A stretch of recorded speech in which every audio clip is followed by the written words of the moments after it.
Driving around Macedonia. Now, Macedonia, I guess, right beside Northfield. Nice area. Really nice area, actually. Everything you'd want is right here. Pretty happy so far with the way everything has gone. I had a few hiccups with the horses, but not too many. You know, we've had pretty good runs from most of our horses. Getting everything set up here, I know, as I said, a little overwhelming for Jason. He went from a stable that was anywhere from 10 to 20 to twice that and more. Plus, you know, we have some horses coming back from Pennsylvania. We bought Braemar and Sweet Ambitions and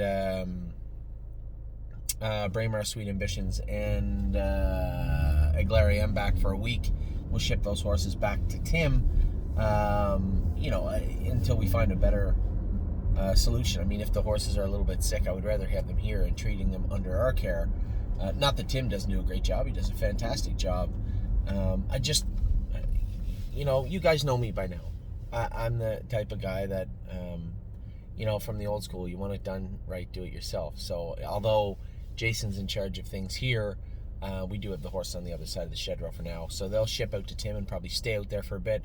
Will Aglarium and Sweet Ambitions? I don't know, because if they're stake-worthy caliber horses, I'll likely send them to a trainer closer to Philadelphia. We forged a very brief but good relationship with a gentleman in Pennsylvania named Bob Baggett.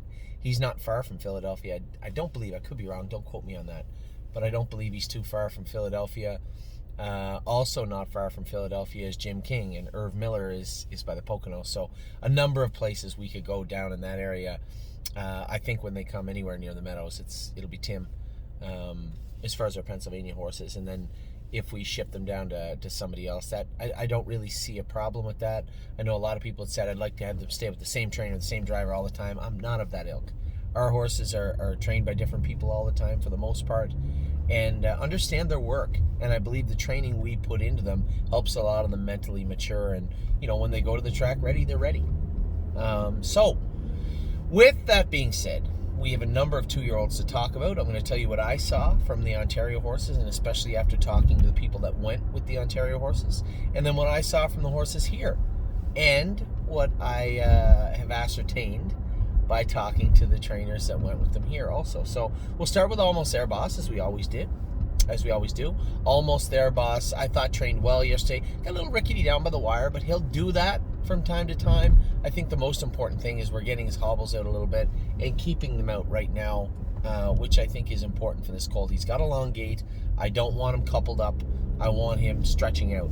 And I think he'll, as he gets a little more confidence and he starts training closer to qualifying time, I think you'll see him do that. So Almost There Boss, I was very happy with him yesterday. Amor Diener finished up his mile well, finished in behind the 3 leaders, but they went a mile in 2:14, I think, or 2:15, and that's it, if I'm not mistaken.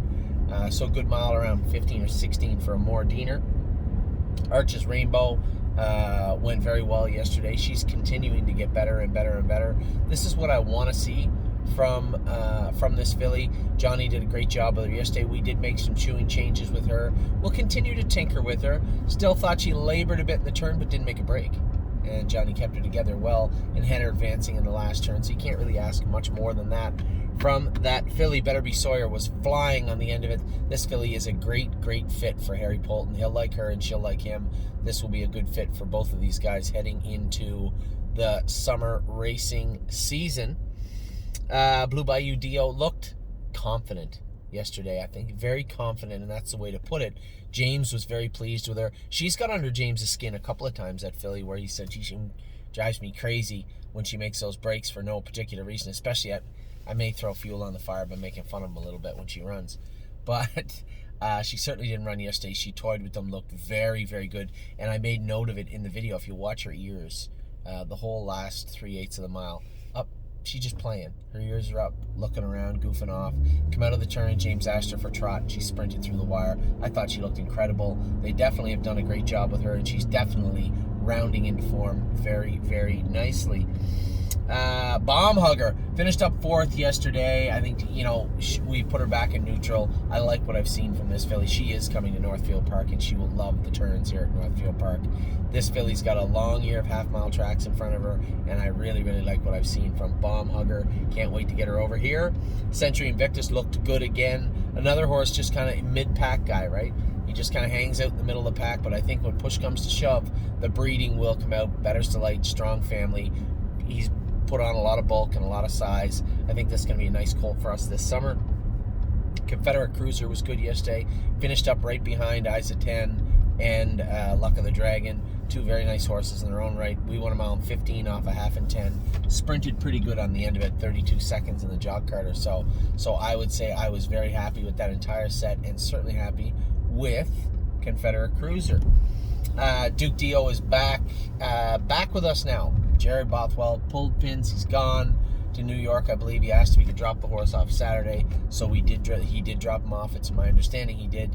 So Duke Dio will be back in full jogging and then back training by next Saturday. Probably you'll see him go a mile. You may not see him go a mile, but he will go a mile. You see him go a mile if you're there, probably. Which will lead me eventually down to when's our next drone session. I don't know yet. We'll get there. I think I'm going to get a tea from McDonald's. I am going to get a tea from McDonald's. Is nowhere better? No. Where's that leave us here? LSL was good. He's coming over to Northfield Park. I think it's time to drop the hammer on this guy. We're going to really start polishing him up nice. He just kind of thinks, he looks like he's going through the motions and going through the paces, doing his work well, but could be doing it better, and he will in the very near future. LSL heading over to Northfield Park this coming week. Isa 10 is here. She looked good. And I'll be quite frank with you, she does not do her best training on the front end, but she looked very, very good yesterday. Very impressed with Isa 10. Garden State Dio looked good again. I think this will hopefully be stake filly for us this year. She looks really, really good in her training. James has always been really high on her. Grace looked good. Filly heading into the stake season in Ontario. I thought she looked rather well. Very, very happy with Grace. Granite Hill made a couple of breaks here. I think I know what's going on. We had him hung up. He was trying to go to Tamiko. He's one of those horses that is finicky. He may need a shoeing change here at Northfield Park. I'll work hard on him all week, starting tomorrow, Monday morning. I'll be going with Granite Hill. We'll continue to work him and get to the bottom of him. Harlan L made a break yesterday. He'll be coming over either this week or the following week. I'm not sure if I have him down for this week. I believe I do, but I'll circle back with you guys then. Either way, he'll be coming to Northfield at some point in the next 2 weeks. Harvard Yard, Tim told me last week had trained in 25. He said he was very happy with her. Hill of Magic, I thought looked great. Little bumpy down by the wire. When you put her in gear and make her trot, she's good. When you let her back up into neutral, she gets a little choppy, and I didn't want to just blow right by Av Tom. She's never really good on the front, and certainly not by herself, and she was off by herself the whole way. By the time I got to her, she was deep into daydreaming as I got to her. So I think Hill of Magic looked great. I was very happy with both her and Off Tom in that set yesterday. 1-2 skip a few. We're going to continue to chip away at that roughness. We had her looked at. There was nothing glaringly wrong with her. Knees were a little sore. Left stifle was a little sore. Her feet were a little pinchy. These are normal things you're going to see in horses to begin with. But the fact that you get to the head of lane, we were flying on the end of it. Unbeatable Kemp and her. For her to finish up the way she did was nothing short of impressive. She is a true worker and a very, very nice filly, and I was very happy with what I saw. Yeah, I'm not blind. I see the chip, the choppiness, the roughness. We'll keep working away. But keep in mind, as you see that, fast forward to the end of the mile. This filly knows what to do and how to do it. We just need to put her in a more comfortable position to do it, and we can get there. Peanut Butter and Jelly trained good yesterday. Again, one of those horses, Bettor's Delights. They always seem to hang out in the middle of the road until push comes to shove, even the good ones. So Peanut Butter and Jelly does her work well, finished up well yesterday. I was happy with her. Just need to see more of that, and I think we will. Prairie Fire, yeah, it was a coming out party. That was a mile and 2:13 yesterday. 2:13 and 3 yesterday to be exact at Northfield Park. Him and Massive Profit were good. I couldn't catch him. Prairie Fire doused me. Coming out of the turn, I thought that Massive Profit would just scream right past him. No, sir. Prairie Fire was all business yesterday at Northfield Park, and he looked very, very good. No one looked as good as Procrastinator, and that is one because he went fast. That was a mile on. James alluded to the fact that it might have been a mile and 2:10, not a mile and 2:12. Like Mario may have told me he went 2:12, 2:13 around there. James said that's impossible. They beat me and I went in 2:11. So you do the math. So somebody's watch was not turned tight enough. Whether it was 2:12 or 2:10, I don't care. That was an extraordinarily improbable mile from Procrastinator. This horse has come forward in such an unbelievable way. I have to go back and watch the video. I just have to. Procrastinator was incredible yesterday. Purple Aura, people are saying, oh, she's still rough, still choppy. This is a filly that's big, right? She made a little break on Thursday and touched her foot. We put flip-flops on her, chopped her toes off behind. She went out and trotted great on Saturday. And if you think that every horse is going to trot 1, 2, 3, 4, then you're just simply wrong. It doesn't work that way. Sometimes they do, sometimes they don't. And when it comes to 2-year-olds, if you're looking for perfection, you are going to pull your hair out along the way. And when it comes to Purple Aura, I have absolutely no interest in changing anything more on her right now. I'm very, very happy with what I've seen from her. I'm going to let her do her work from now till June. And if changes are need be along the way, we will. But for right now, I like what I've seen from Purple Aura. Renegade Gypsy, I know Mario said, do you think maybe we'll put the hobbles on him? I said, Mario, you put the hobbles on him if you want, if you think he needs them.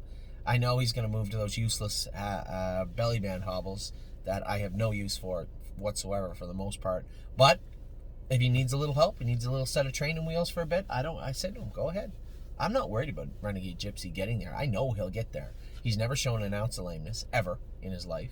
He's trained down as a giant horse on a half-mile track, and he's made some breaks. There is a shocking revelation that a horse his size would make breaks on a half-mile track training down. Get all those breaks out of your system now, because you got a whole summer of racing ahead of you.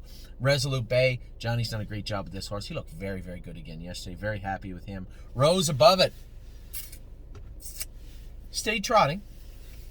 I believe his hobbles could have come in a hole or two, and definitely, I knew there was a voice in my head. I saw that Murphy blind on the left side of his bridle when he was standing in front of me, and I said, that horse does not wear a Murphy blind any longer. And the girl, these horses came from caretakers to new caretakers, and the young lady said, well, Anthony, it says Murphy blind on the left on his equipment card. No doubt he wore a Murphy blind at one point. He didn't wear one Thursday, and he looked fantastic. I couldn't get to him Thursday. I know he just had 2 line poles on, a line pole on each side. And we opted to go with I left the Murphy on him. Shouldn't have. You could see Billy just let him wander out in the middle of the track for most of the mile. No shortage of speed or power, but does not wear a Murphy blind on the left side, and that will be remedied immediately. I've been sitting at this McDonald's waiting to go through. There was no one here, and now there's 8 cars lined up. I hope it reverses here in a second. Rosie's Masterpiece looked great. I was very, very happy with her and Slim Jimmy. The horse, those two horses that Mario sent out look very good. Slim Jimmy looks like we're gonna have a lot of fun with that guy this summer in Ohio. Spent looked good again. Johnny did a great job with him. Very, very happy with Spent. Stonebridge Dolce actually looked good. She made a break in the 3rd turn. Jimmy said he didn't really know why she did that. She just kind of put a step in and rolled off. So he said otherwise she was trotting great, and he was very happy with her. So that's good. I'm happy if he's happy. Stonebridge Hikati made a break. Don't really know why. I didn't really get much of an update from Mario other than said, yeah, he just rolled off. So no real concerns with him at this point. He just made a little break. Where are we at now? Sweet on Pete also made a break here at Northfield. She's a filly, much like Granite Hill. She's going to have her good days and her bad days. Hopefully more good days than bad. But this will not be her last break. I can assure you of that. Hopefully we get most of them out before this summer, but this will not be her last break. 3 Point Blue Chip looked fantastic. Finished up strong yesterday. He's finally starting to come. This looks like the horse we purchased. And he's lost in a sea of really nice horses. But think about it. The horses we talk about every day, every week, have been good for a long time. Very good for a long time. And the ones that are now starting to come on, yeah, we're still paying attention to horses that I've touted for a while. Even the ones that made breaks, like Will to Win Hanover, looked incredible yesterday. But she made a break, but it was clear she got ran into. 3 Point Blue Chip is coming on. Looks great. Taiwan on looked fantastic yesterday. Very happy with her. Tioga Sunshine did her work again. I would say as close to, if not bang on, the 2021 Meat and Potatoes Horse of the Year will be Tioga Sunshine. She just does her work well every week. Twin Bee Habanero, James said actually trained well. I think he said he went a mile and 36 with him. Afterwards, if you fast forward to the end, there's one horse trains by himself. That's Twin Bee Habanero, because he wasn't ready to go in 15 to 20 like the other horses. So we just went. He was supposed to go with another horse, but he ended up going by himself.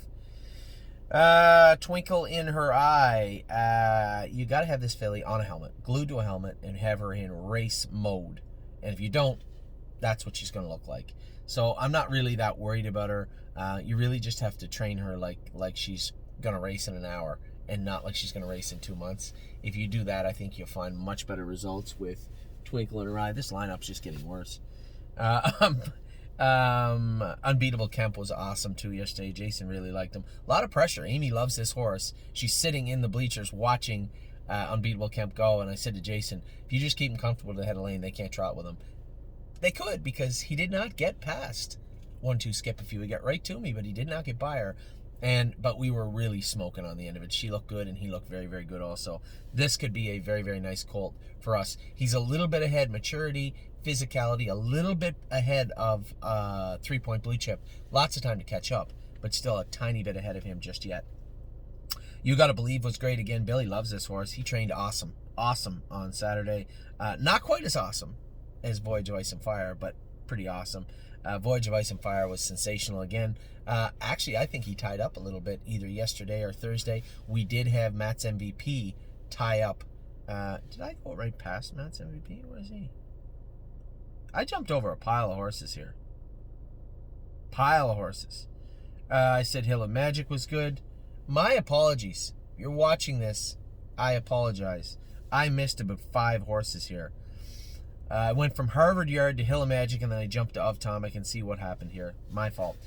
Kathy with an Eye is at the University of Guelph. She'll be back tomorrow, I believe. Had a bad bout of pneumonia. Turned out being a bad bout of pneumonia. You may not see her till later in the summer, but hopefully she's better now. The prognosis was guarded when she got there. For living was guarded, and then was upgraded. The veterinarian, from what I talked to, our veterinarian who had talked to the surgeon at the University of Guelph, or the physician in charge, she said they were much more optimistic after she'd been there. They thought she could go home Monday. What happens after Monday will be up to them, our vet, and me. So Kathy with an Eye looking to recover from some sort of odd... This affiliate trained on Saturday and somehow contracted pneumonia on Sunday. I have no idea why. I've never seen that happen before. We did have a case of a horse with pneumonia that actually passed away 2 years ago, or a year ago, but very different circumstances. Similar in the sense, after they contracted pneumonia, what had happened afterwards. Hopefully very, very different conclusions, but leading up to the pneumonia, very, very different. Luck of the Dragon was awesome yesterday. Billy dropped his whip, and he just soared right up alongside Eyes of 10. He probably would have went by had he had a whip to tap him on the tail. But Luck of the Dragon was very good yesterday. Massive Profit was good. Did his knees afterward. I thought he was hanging on the line a little more than usual, which is odd, especially for Northfield Park. So we're going to continue to work on his feet. We put some polyglycan on his knees, so he won't train Wednesday. He'll come back on Saturday of next week. And Matt's MVP made a break, and I'll tell you, he tied up. I'm sick and tired of making excuses for this horse. I think Voyage of Ice and Fire tied up a bit. He still won a set. Matt's MVP got pacey, made a bunch of breaks, and after Travis got him thawed out, went a mile and 25 pretty easily. Not on a line, seemed 100% sound, so just another Matt's MVP day. Hopefully he gets this all out of his system before we get to the races. I know that when I went with him, I thought he was very, very good. Miss Mildred made a very uncharacteristic break. James said he's going to make some changes with her and go with her on Wednesday. I'm of the full belief it was an anomaly. This filly never, ever does anything wrong. Very rarely. Mischievous Rose looked awesome yesterday. Johnny really, really has her dialed in good. She looked fantastic. Then we go down to Of Tom. As I said, fell asleep on the front end. Just kind of went to sleep on Billy, but she'll do that, right? You know, short set. She's more of a bigger set, middle of the pack attack type horse. Put her on the front with 3 horses, one that's 2 lengths behind you the whole way, and the other one made a break. Not so much her training mile. So Of Tom takes pretty good care of herself and took care of herself again yesterday. Certainly nothing wrong with that. I love everything about this filly, and that certainly didn't change after yesterday. So now where are we at? We got to jump back to where we were. I am really sorry about this. We got by this one. We got by that one. We were down into Twinbee Habanero. Trained good, as I said, 33 to 34 yesterday for James. He was really happy. Twinkle in Your Eye. We talked with this horse down. We were down near to the end. Twinkle in Her Eye. Just got to put her on her toes and keep her on her toes. They did not yesterday, and that's what you got. So, which is fine. I went with her twice as filly. She can absolutely fly. Unbeatable Kemp was good. Jason did a great job with him. You Gotta Believe. Billy Loves did a great job with him. Voyage of Ice and Fire, as I said, tied up a little bit, but still won a set and looked incredibly good. Will to Win Hanover got interfered with, made a break, and was flying down the lane. Very happy with what I saw there. And World for Two maybe bit off a little more than he could chew with the big procrastinator. I can't believe I just said that. World for Two, who I've said I think is our best pacer, he got beat. He got beat yesterday, and by the most unlikely source. Procrastinator put it on them. The fastest 2-year-old pacer we have right now is Procrastinator. Fastest 2-year-old we have right now is Procrastinator. Very impressed with him. Greg has done a great job with him. I almost don't want to take the horse over here. Greg's done such a great job with him. But probably high time we got him over here in a little better track than Tomiko. So good for Greg. Good for the caretakers of him. And man, just very, very happy for the entire ownership group. You guys put out a considerable amount of money for this colt. I was extremely concerned all the way through the winter into the spring. Now we're getting into May. That concern has evaporated. This horse somehow has turned into a very, very nice horse. So I don't care how it happened. We put the work in, and everything works out, I guess, in mysterious ways sometimes. Very, very happy with what I've seen from Procrastinator. So, although I apologize, your list was not A through Z today. I screwed up and jumped around a little bit. You do have everybody on your list. You're going to search around a little bit. So again, my apologies. I hope everybody's doing well, and we'll talk to you all very, very soon.